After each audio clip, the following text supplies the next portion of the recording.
Muy buenas tardes a todos, a todas. En el marco del Diplomado en Derechos Humanos en el Poder Judicial de la Federación, el Instituto de la Judicatura Federal y la Universidad Iberoamericana le dan la más cordial bienvenida al doctor Antonio Salcedo Flores.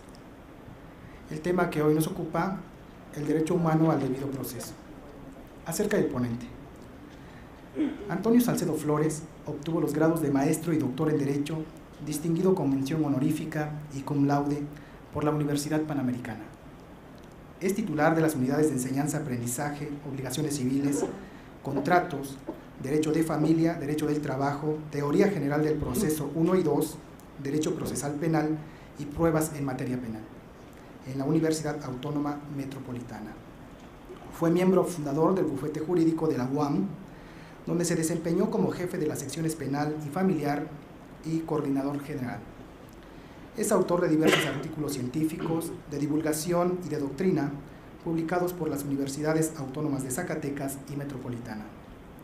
Ha sido invitado como dictaminador de obras científicas por las Universidades Autónoma Metropolitana, Panamericana e Iberoamericana. La Suprema Corte de Justicia de la Nación, por el trabajo Los jueces federales deben ser elegidos por voto popular, le hizo entrega de la presea de la novena época. Sin más preámbulo, cedemos el micrófono al ponente de hoy. Muchas gracias. Gracias, maestro Velasco. Buenas tardes. Vamos a platicar el día de hoy, la tarde de hoy, sobre el tema del debido proceso. ¿Qué es el proceso? ¿Por qué debido? ¿Qué expectativas tenemos nosotros de esa figura del proceso? ¿Cuál es su impacto en una política pública de derechos humanos? Vamos a ver qué dice la Constitución Política de los Estados Unidos Mexicanos sobre el debido proceso, qué dice la doctrina mexicana, qué dice la doctrina italiana, qué dice la Declaración Universal de Derechos Humanos, qué dice el Pacto de Deberes y Derechos Políticos y Sociales, qué dice la jurisprudencia de la Suprema Corte de Justicia de la Nación Mexicana y qué dice la jurisprudencia internacional. Hay criterios que han emitido los tribunales americanos, los tribunales penales, los tribunales internacionales, y yo creo que el más accesible y el más adecuado para el tema es la jurisprudencia del tribunal que juzgó los delitos de la antigua Yugoslavia, el Tribunal Penal para los delitos cometidos en la antigua Yugoslavia. Emite una serie de resoluciones donde nosotros, si estamos interesados en saber qué es el debido proceso visto desde los campos entre naciones, de estos tribunales que son conformados en los últimos años, que son conformados en las últimas décadas y que se les encargan funciones muy delicadas y traen a los mejores juristas del mundo para que trabajen esas condiciones. Entonces, ¿este está apagado? Bien, entonces tenemos nosotros que es confiable la jurisprudencia que emiten esos órganos jurisdiccionales y hay un apartado en el compendio que dice: esto es el debido proceso. El debido proceso lo vemos nosotros como una serie de actos que van desde una acusación, desde una demanda, desde un reclamo hasta una sentencia y la ejecución de esa sentencia. Pero también el debido proceso se ve como una disposición, como una excelencia. Quizá no debiera llevarlo de debido, pero cuando nosotros procesamos un litigio, cuando nosotros desarrollamos un procedimiento que va a resolver un litigio y emitimos una sentencia, se presta a que simulemos estar haciendo las cosas apropiadamente, a que nosotros respetemos el tiempo, respetemos el rito procesal, hagamos una diligencia, la llevemos a cabo, la certifiquemos y en realidad no estamos cumpliendo con el objetivo que nos está marcando el derecho. Si yo le doy a alguien 15 minutos para que estudie su proceso, su expediente, y su expediente es de 2000 hojas, que es imposible que lea siquiera en una semana, y yo se lo doy a leer en 15 minutos y luego certifico que le di oportunidad de que se enterara del caso y respondiera el cargo, eso nadie diría que está cumpliendo con la expectativa del derecho, porque es imposible leer y luego imposible preparar la defensa y luego verter los argumentos que se esperan de uno. Ahí hay una simulación en el procedimiento y sin embargo se certifica, se incorpora al expediente, se hacen los ritos que requiere la formalidad del acto y se dice que se cumplió, cuando en la realidad eso dejó mucho espacio, quedó muy lejos de dar oportunidad de defensa. Entonces, nosotros el día de hoy vamos a ver qué es el debido proceso. ¿Por qué se le puso debido proceso cuando con que diga proceso? Eso es, tú vas a hacer un proceso. Y luego dicen, pero no simules que haces el proceso. Deberás llevar a cabo un proceso debidamente. Y luego todavía le ponen otro calificativo y dicen, un proceso razonable, un proceso debidamente apropiado, idóneo. Entonces nos cansamos de darle calificativos y con esas denominaciones no vamos nosotros a alcanzar el objetivo del derecho, el objetivo del acto procesal, que es la oportunidad para que las gentes se desempeñen debidamente en un litigio y haya seguridad a la hora de privarles de sus derechos, de sus posesiones, de su familia, de su domicilio, de su libertad y en algunos regímenes jurídicos de su vida.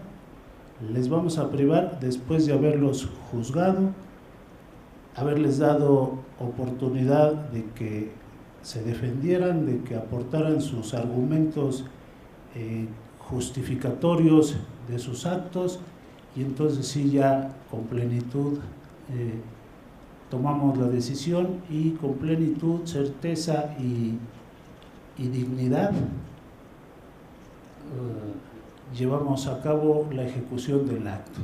Bien, entonces aquí hemos preparado un material que, para tener idea de lo que quiero yo que aprendamos en estas charlas, vamos a ir poco a poco. Primero veamos qué es el debido proceso, qué queremos nosotros comunicar cuando nos referimos al debido proceso, o qué debemos entender cuando nos hablan del debido proceso. Es el conjunto de formalidades esenciales de un procedimiento. Este criterio lo asume la Corte Penal Internacional, lo asume la Constitución Política Mexicana y lo asume la doctrina. Y los que saben de esto dicen es un eufemismo, porque ya dicen ¿qué es el debido proceso? Es el conjunto de formalidades esenciales del procedimiento. y ahora qué es el conjunto de formalidades esenciales del procedimiento.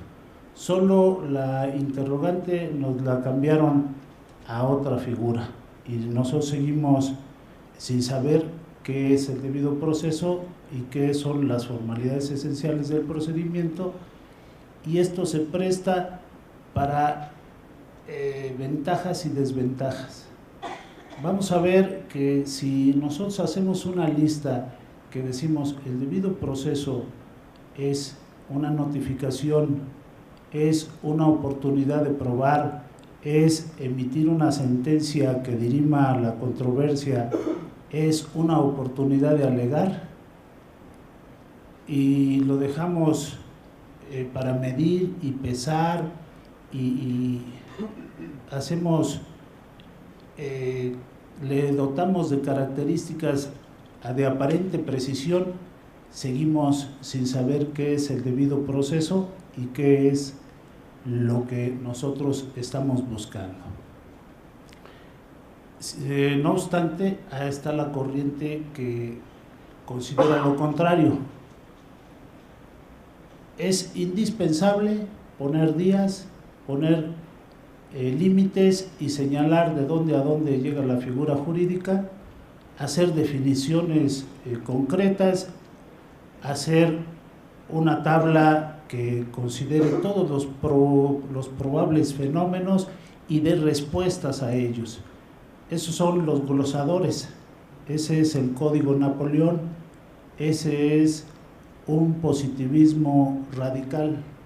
Lo que no está en la ley no existe, y la ley debe dar respuesta a todo lo que pueda presentarse, debe prever lo que es posible que ocurra y dar respuestas a ellas. Ese es un positivismo radical. Y la corriente contraria dice, dame una idea de lo que es la figura, y que ya los operadores del derecho la manejen a como más equitativamente puedan, a como mejor la puedan aprovechar, como mejores resultados puedan obtener. No me des definiciones, no me des límites, no me des relaciones, solamente inspírame, dame una sugerencia de lo que es la figura que quieres y con eso nosotros operamos. Ahí cae el buen juez, siempre encuentra el buen derecho. Un juez deficiente, un secretario de acuerdos deficiente, por maravillas que le demos, va a dejar siempre que desear. Entonces ahí tendríamos nosotros esas dos posiciones que se dan en la teoría de los derechos humanos, que se dan en la teoría del proceso, que se dan en la teoría del delito y se dan en el mundo. Quizá en derecho las dos corrientes sería el materialismo y el idealismo, o el jus positivismo frente al jus naturalismo. Y ahorita en España y en Alemania se maneja un neo o pospositivismo. Después del positivismo, ¿qué tenemos? Y vamos a ver, porque la charla de hoy está inspirada en ese pospositivismo, en ese neopositivismo que pudiéramos caracterizar como una conjunción de las virtudes del justnaturalismo con el positivismo, sin irnos a los extremos y viendo quizá que las cosas funcionen, que las cosas sean aprovechables con una corriente funcionalista estructuralista. Bien.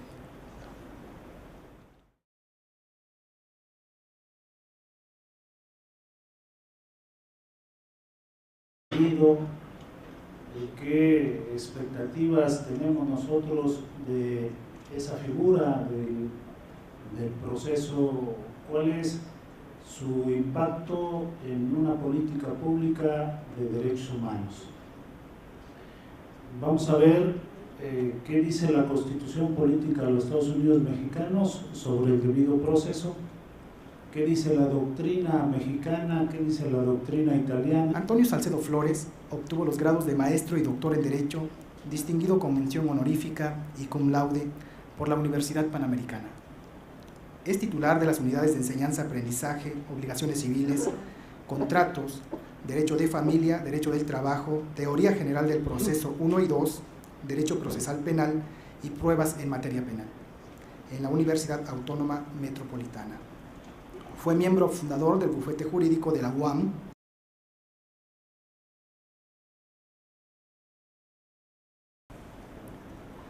Muy buenas tardes a todos, a todas. En el marco del Diplomado en Derechos Humanos en el Poder Judicial de la Federación, el Instituto de la Judicatura Federal y la Universidad Iberoamericana le dan la más cordial bienvenida al doctor Antonio Salcedo Flores. El tema que hoy nos ocupa, el derecho humano al debido proceso. Acerca del ponente, elegidos por voto popular, le hizo entrega de la presea de la novena época. Sin más preámbulo, cedemos el micrófono al ponente de hoy. Muchas gracias.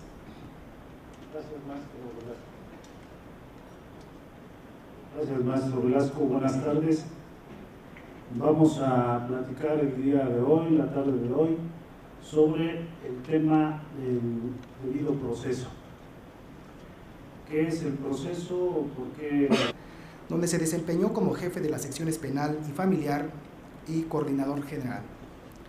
Es autor de diversos artículos científicos, de divulgación y de doctrina, publicados por las Universidades Autónomas de Zacatecas y Metropolitana. Ha sido invitado como dictaminador de obras científicas por las Universidades Autónoma Metropolitana, Panamericana e Iberoamericana. La Suprema Corte de Justicia de la Nación, por el trabajo, los jueces federales deben ser